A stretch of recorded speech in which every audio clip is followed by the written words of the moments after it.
Welcome back to పద్దు express. Dosa చూసారా? ఇది ఏం దోశ అనుకుంటున్నారు?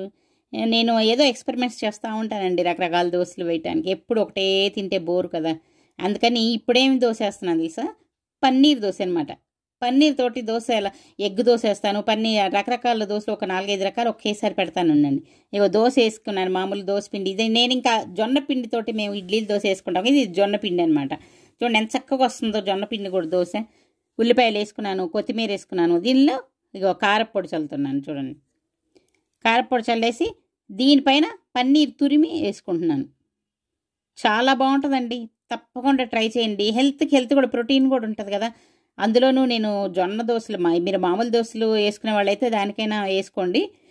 పన్నీర్ కావాలంటే ఇంకెక్కువ కూడా వేసుకోవచ్చు. చూడండి, మనం ఇష్టం, పన్నీర్ ఇష్టపడే వాళ్ళైతే ఇంకా కొంచెం ఎక్కువ వేసుకోవచ్చు అనమాట. వేసుకుంటే ఇది కొంచెం ఆరిన తర్వాత కొంచెం పైన నూనె రాసుకోండి. ఫస్ట్ అసలు స్టార్టింగ్ నూనె వేయలేదు చూసారా?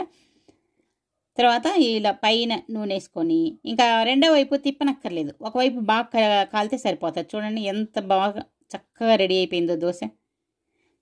చాలా బాగుంది కదా చూడటానికే కదండి, తినటానికి కూడా చాలా బాగుంటుంది. ఇలా వెరైటీగా తయారు చేశారనుకోండి, మీరు పిల్లలు చక్కగా ఇష్టంగా తింటారు. దోశలు 2 తినేవాళ్ళు 3 తింటారు. చాలా బాగుంటాయి నిజంగా. నేను వేస్తూ ఉంటే ఇంకా ఎంతసేపు అయినా కూడా ఇంకా ఎన్ని ఎలా అనుకుంటూ ఉంటాను, కానీ అందరూ తినేవాళ్ళు ఇంకొకటి అడిగి వేయించుకుంటూ ఉంటారు. అంత బాగుంటాయండి. ఉల్లిపాయలు, కొత్తిమీర, అలాగే కారపొడి, ఇంకా పన్నీరు. కావాలంటే మీరు క్యారెట్ కూడా తురిమి వేసుకోవచ్చు దీనిలో. ఇంకా నేను వేయలేదు, మీరు కావాలంటే క్యారెట్ కూడా ఎక్స్ట్రా తురిమి వేసేసుకోవచ్చు. ఉల్లిపాయలు ఎక్కువ కావాలన్నా కూడా వేసుకోవచ్చు. అలా కొంచెం దాన్ని మీరు కావాలంటే మాడిఫై ఏమైనా చేసుకోవచ్చు.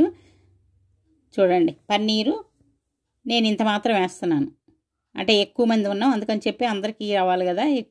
ఇంకొంచెం ఎక్కువ వేసుకున్నా కూడా బాగానే ఉంటుంది. ఇలాగే చీజ్ దోశ కూడా వేసుకోవచ్చు, పన్నీర్ బదులు చీజ్ వేసుకోవచ్చు. చూడండి, కాలిపోయిన తర్వాత కొంచెం ఆయిల్ పైన వేసేసుకుంటే సరిపోతుంది.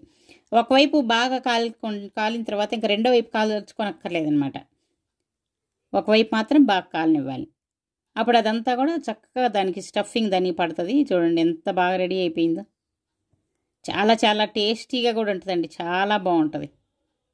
ఇలా మనం రకరకాలుగా దోశలు వేసి పెట్టాలి, కానీ తినటానికి చక్కగా మన ఇంట్లో అందరూ ఇంట్రెస్ట్గా తింటూ ఉంటారు. అందులో దోశలు అంటే అందరూ ఇష్టపడతారు, పిల్లలు కూడా కదా. ఎలా ఉందండి?